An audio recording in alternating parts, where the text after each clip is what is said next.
เดี๋ยวลูกก็นั่งเอางอดอยู่นะเฮ็ดจังได๋บาดได้ล่ะบ่เอาดิสู้ไปเฮ็ดเรื่องยาก็หลายแล้วเนาะชักช่องเข็มแล้วบ่มื้อนี้ ช่องเข็ม ชักยากระสองเข็ม ลึดโทรเอาพ่อบ้านบ่มาซักให้ บ่ต้องเนาะ พ่อบ้านก็ยามเพิ่นมองมา เอ้า ทางเพื่อน ต้องได้ซักได้ก่อนนอนเลยเพราะว่าหมอประจำบ้านก็มี มันเกิดก็สิได้เข้าไป เออ ก็ไปหาเพิ่น เข้าไปหาเพิ่นในเฮือนก็เพิ่นบ่ออกมาก็ ก็ญาติเราเข้าไข่ออกตุ่มน่ะทนแท้ได้ไข่ออกตุ่มโดนจริงดี ลูกแต่เฮาเนาะ เดี๋ยวนี้มีแต่ไข่ออกตุ่ม คันว่า แต่บ้านก็มีบ่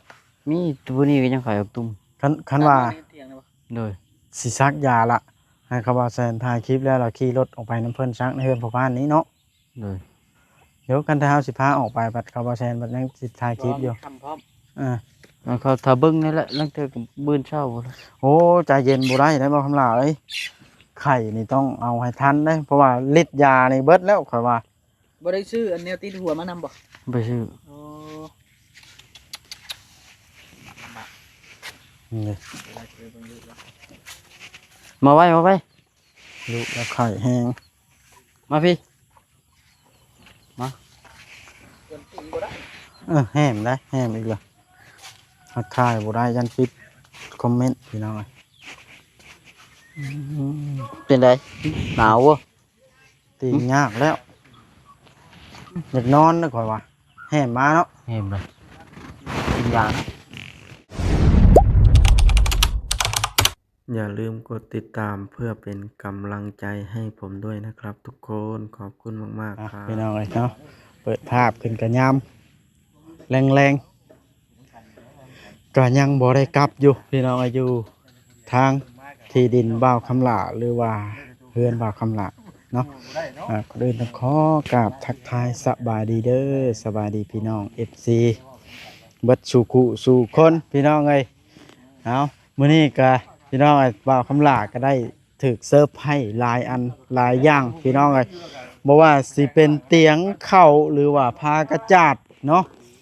ถือว่าหลายอันพอสมควรเด้อมื้อนี้เนาะพี่น้องแล้วก็เฮ็ดบอนอยู่พักเพิ่มเติมหรือว่ามุ้งผ้าย่างนั่นเองพี่น้องเอ้ยเดี๋ยวนี้ก็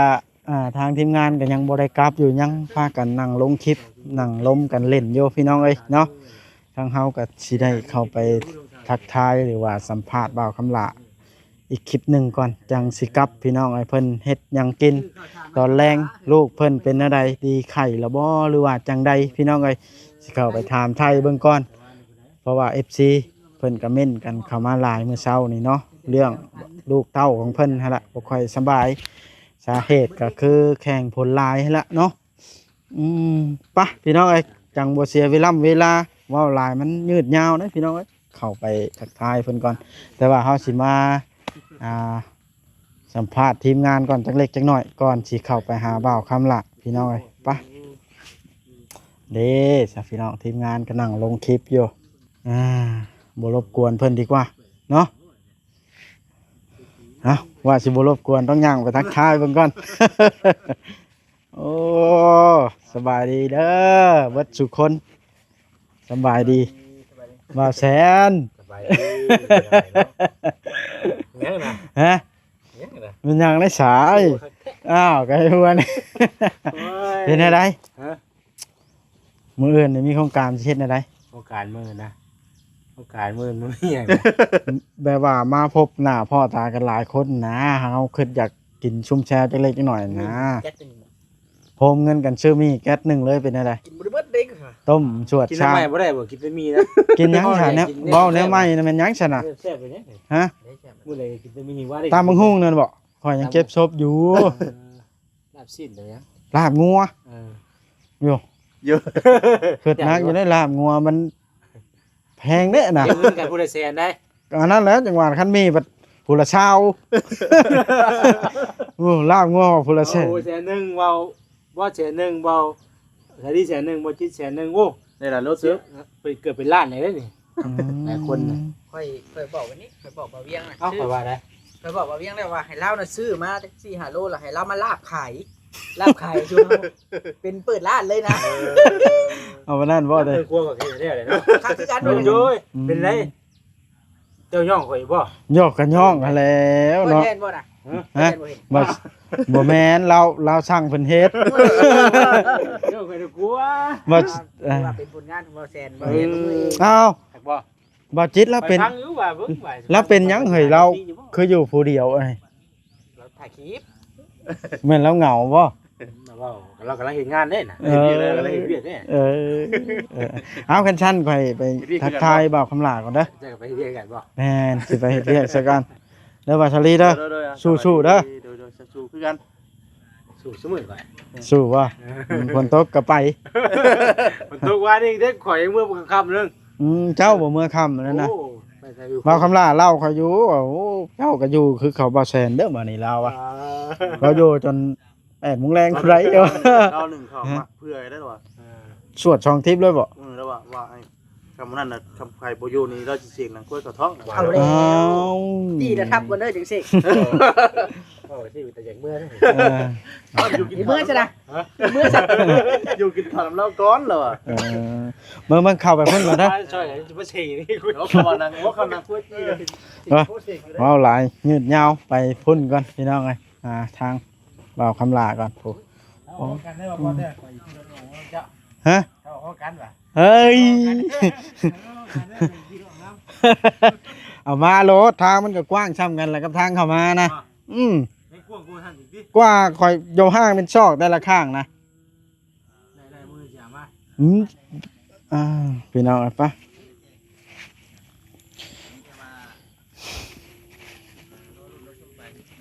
โอ้เดินมาคำละมีแต่ต้นยานางพี่น้องเลยเบิ่งนี่ซ้ำสิแกงหน่อไม้เดินเพิ่นนี่ว่าสิเข้าไปคัดจังหวะบ่จิตยาซะก่อนเนาะนี่สวัสดีเด้อทางน่ะเป็นอะไรจังบ่ไปนั่งน้ำมูน้ำกล่องเลย โอ้ นะ ยไปตัดคลิปดิ นั่งตัดคลิป นั่งตัดคลิปว่าไปก็ยังบันทึกแล้วจังปล่อยไปจังไปปล่อยไปซะนะ ลมหยังกับบ่าวคำลานะ เอา ลมลิ่นบ่ ล้มเห็นล้ม ก็เข้าไปหาเพิ่นก่อนเด้อ ไปโอเค มานี่เพิ่นคือว่าได้รับเสื้อผ้าหลากหลายแท้เนาะ ลมทลายมานี่ ลมทลาย ลูกเพิ่นก็คือสิ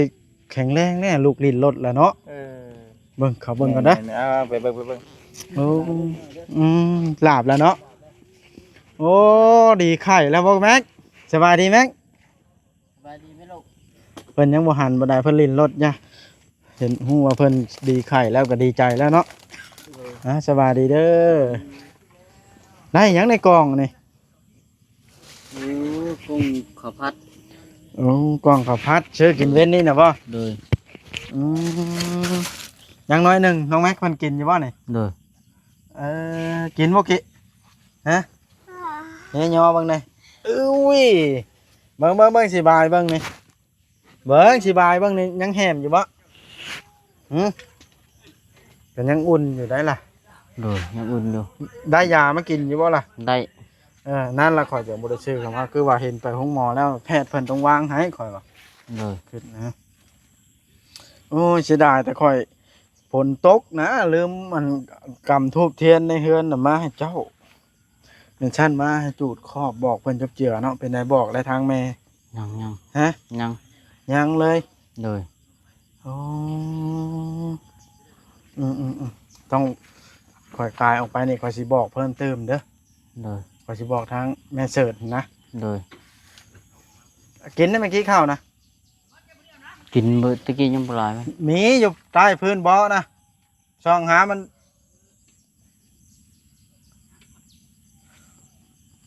โอ้เรื่องอันมุ้งหลังคงหลังคานี่บัดเจ้าอันนั้นนี่เด้ไม้นี่ซบกระป๋องใช่ละตั้งขึ้นวางในคุดเลิกๆละซบกระป๋องใช่นะ บ่ว่าสิเอามาใช้มาตัวนั้นใหม่ อั นั้น นนั้นได้ โดย เสียไปใช่หยังก็ ใส่บนโต๊ะพามาเฮียนเด้ เออ เจ้าตัวนี้สุกตัวเขาหามานี่ เออนี่ โดย มันสิบ่ต่ำไปลองมึงเนาะฮะเฮ็ดมันแล้วไว้เถื่อฝนตกมาแรงมันจังสิบ่ได้โยชน์มันเป็นหมู่ฮัง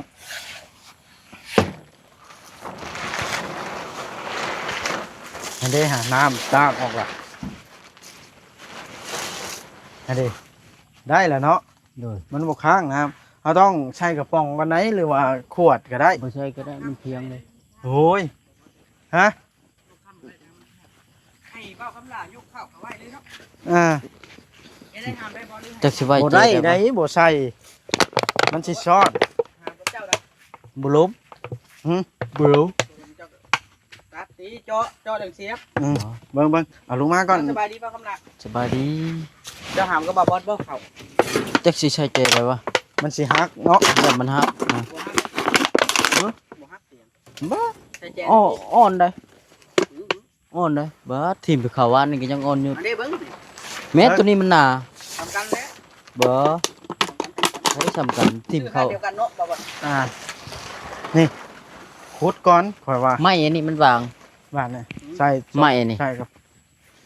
เจ้าก็ใส่ข้าง นี่ นี่ เพื่อบ่ให้ผลข้างพี่น้องนะครับต้องดันขึ้นแบบนี้สูตรมันนะ แม่นบ่ แม่น แต่ว่าเป็นแม่น นี่เด็กแล้วก็ตำแน่นๆบ่ให้มันล้มเนาะบ่าวคำละหาวิธีวางไว้เข่าเด้อโอ้บ่าวคำละได้เข่า100 โลแล้วดิเจ้าสิย่อเลยบ่ฮะ เอาได้บ่คำละ แม่เสิร์ชเลยนึ่งเข่าสู่ทีมงานกินเป็นเดือนบ่ได้เข่าจักสอบฮะเห็นได้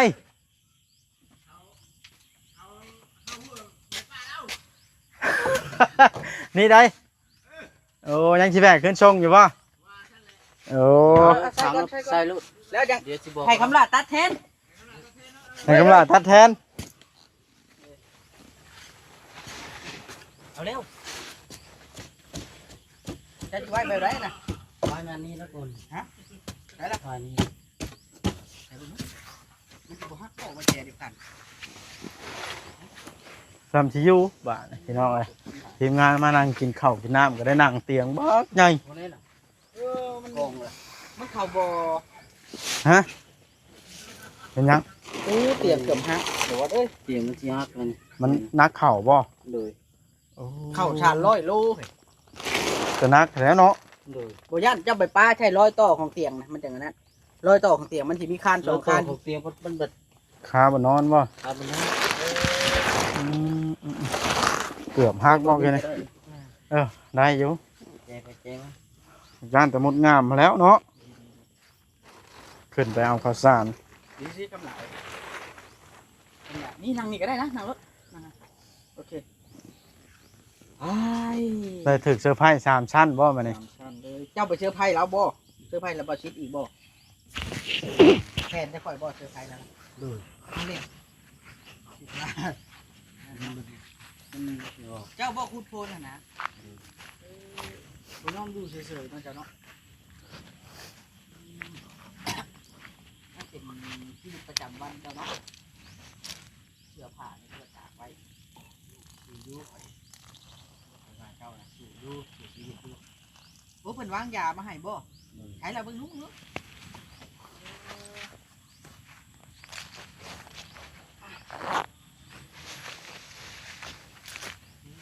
เบิ่งบ่บดเขาวาง มีแต่ว่าติดตามอาการลูกไปน้ำหั้นแหล้ว วางยาให้โทรศัพท์ก็บ่มีน่าจะมีโทรศัพท์ปุ่มจักอันเนาะ โทรศัพท์โอ้เขาอยากใช้แล้วก็ได้โทรศัพท์ปุ่ม บ่อยากได้ได้บ่บด ไปโทรบ่ ไปโทรหาแบบว่าป้าบ่ทีมงานบ่แบบนี้นะ คอยระวังบางขนาดติดไม้ในหมูในแม่นเนาะอยู่ทงที่ โอ้ย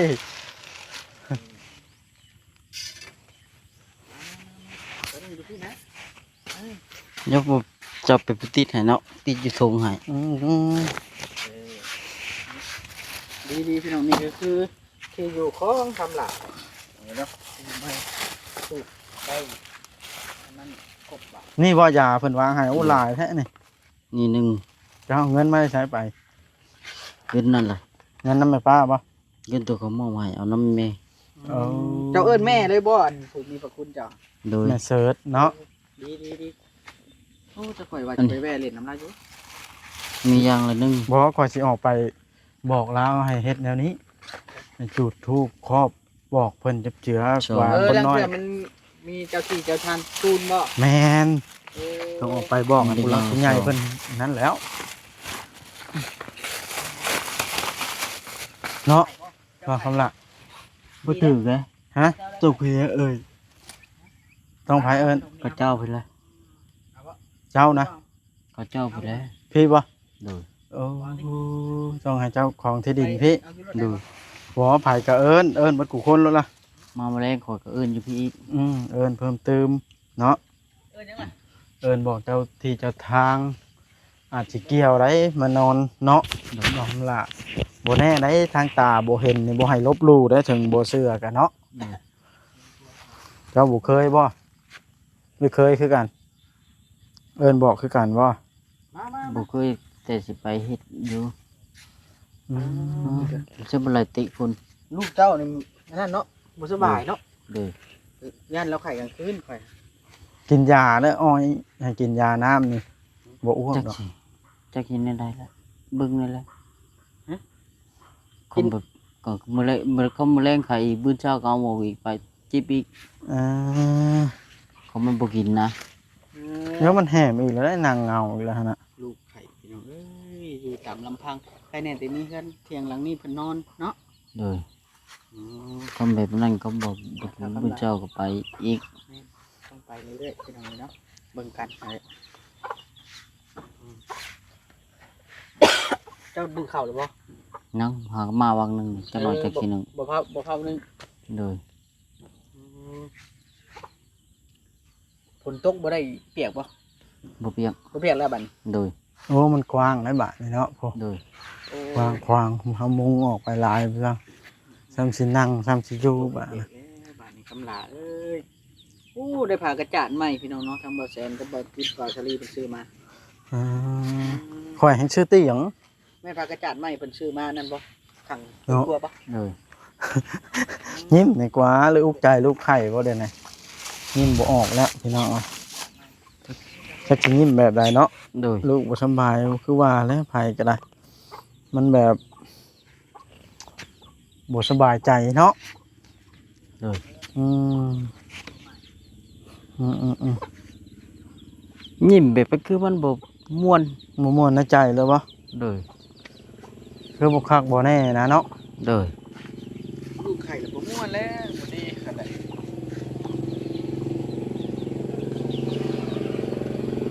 ไข่แล้วบ่ม่วน บ่ว่าไผแล้วเนาะ โดยยิ้มก็พอแต่ยิ้มไปซื่อมันบ่คือบ่อยากยิ้มบ่นะ บ่นี่บันได โด ลู ย กใจ โดย เอาเลย ยิ้มแบบคือยิ้มเป็นยิ้มไปแต่อันนั้นได้ซื่อ ในใจ ใจมันบ่ตามน้ำมันอุ่นอยู่ เดี๋ยวลูกก็นั่งเงางอดอยู่นะเฮ็ดจังได๋บาด นั่นได้ล่ะ ว่าเอาดิ สู้ไปเดี๋ยวพี่น้องเนะ ยาก็ลายแล้วเนาะชักช่องเข็มแล้วบ่มันนี่ ช่องเข็ม จักยากระสองเข็มเนี่ย ลึดโทรเอาพ่อบ้านบ่มาซักให้ บ่ต้องเนาะ พ่อบ้านก็จำเพิ่นมองมา เอ้า ทางเพื่อน ต้องได้ซักได้ก่อนนอนเลยเพราะว่าหมอประจำบ้านก็มี มันเกิดก็สิได้เข้าไป อ่า ก็ไปหาเพิ่น เข้าไปหาเพิ่นในเฮือนกับเพิ่นบ่ออกมากะ ก็ญาติเราเข้าไข่ออกตุ่มน่ะทนแท้ได้ไข่ออกตุ่มโดนจริงดี ลูกในเฮาเนาะ เดี๋ยวนี้มีแต่ไข่ออกตุ่ม คันว่า แต่บ้านจะมีบ่ มีตัวนี้ก็ยังไข่ออกตุ่ม คันว่า เที่ยงนะบ่ โดย สิซักยาละให้เขาว่าแซนถ่ายคลิปแล้วเราขี่รถออกไปน้ำเพิ่นซักในเฮือนพ่อบ้านนี้เนาะ โดย เดี๋ยวกันถ้าเฮาสิพาออกไปบัดเขาว่าแซนบัดยังสิถ่ายคลิปอยู่ ทำพร้อม อ่า แล้วเขาถ้าเบิ่งนี่แหละลังเทื่อก็มื้อเช้าพุ่นล่ะ โอ้ใจเย็นบ่ได้ได้บ่คำลาเอ้ยไข่นี่ต้องเอาให้ทันได้เพราะว่าฤทธิ์ยานี่เบิดแล้วข่อยว่า บ่ได้ซื้ออันแนวติดหัวมานำบ่ ไปซื้อ โอ้ นี่ เวลาเจอเบิ่งดูว่า มาไว้ ลูกแล้วไข่แห้ง มาพี่ เกินตีบ่ได้ แห้มได้แห้มอีกแล้วทักทายบ่ได้ยันปิดคอมเมนต์พี่น้องเอ้ยอืม เป็นไดหนาวบ่ ตียากแล้วอยากนอนนะข่อยว่าแห้มมาเนาะ เห็นบ่กินยานะกินยาบ่ แห้มมาอีกแล้วพี่น้องเอ้ย บ่อยากจะซักเด้ซะ ทุกใจได้ปะนะเจ็ดอะไร ไฟฟ้ากระจาดก็ได้มาแล้ว3แผ่นพี่น้องเอ้ยเตรียมสีอ้อมด้านนี้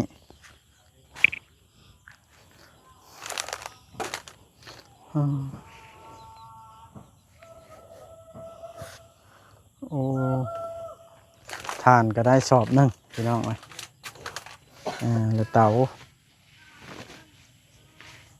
โอ้อันนี้แกงเฮ็ดนี่เฮ็ดปวกไข่น้อยเถียงหลังนี้แบงมานี่นะ ป้าไปชักยาบ้างไปบ่ จังเด้บาดนี่ต้นน้อยไข่ บ่ไปแล้วจะไข้ซะลงซะ อืม กินยาซะเนาะ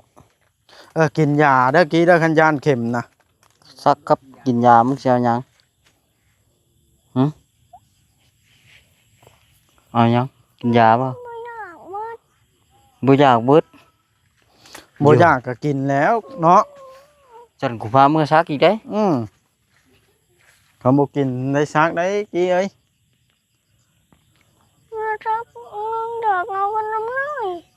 เอาขนมน้อย ต้องขนมบ่เพิ่นว่า ขนมน้อย แบบกินมื้อเช้านี่เด้ยานั่นเด้ยาแบบหวานๆมืดๆนั่นเด้ ยาแต่มินเซนะบ่ โดย แม่นสีส้มนะ โดยความซักก็กินขนมน้อย โอ้เพิ่นแห้งหลายแล้วอันนั้นเนาะ โด ดู ย น้ำหมอเพิ่นซักให้เพิ่นก็เอาให้แล้วอันนั้นคันไปหาเพิ่น ไข้ขึ้นนี่ได้บัดนี้ เอาพี่น้องเอ้ย บ่เอายาบัดนี้ซักบัดนี้ โอ้ทางบ่าวแซนบ่าว หมอยากินบ้าน อันนั้นก็ บ่ กำลัง เบา ถ่าย นั่นแหละ คลิปอยู่พี่น้องเอ้ย อยากกินบ่เอาบัด คั นี้ นเฮาสิพาเพิ่นไปห้องหมอก็ ซักอย่างเดียว เพิ่นถ่ายคลิปแล้วจัง เอามาก็ไปกิน บ่าวแซพาออกซักในนี่ก็ได้เพื่อนพ่อบ้านใกล้ๆนี่เพราะว่าพ่อบ้านเพิ่นเป็นแพทย์พี่น้องเอ้ย เป็นเพศกับแบบ ซักแล้วก็ถือว่า วางบ่อยากถึกนะ ฮะ แบบมันบ่อยากถึกอยู่นี่นะ โอเคเด้อพี่น้องคลิปนี้ก็สิจบเพียงส่ำนี้แหละเนาะถือว่ายืดยาวพอสมควรแล้วพี่น้อง เสียมาเสียหยาบ่ โอเคเด้อเนาะพี่น้องรอเบิ่งอาการน้องแม็กตอนต่อไป อืม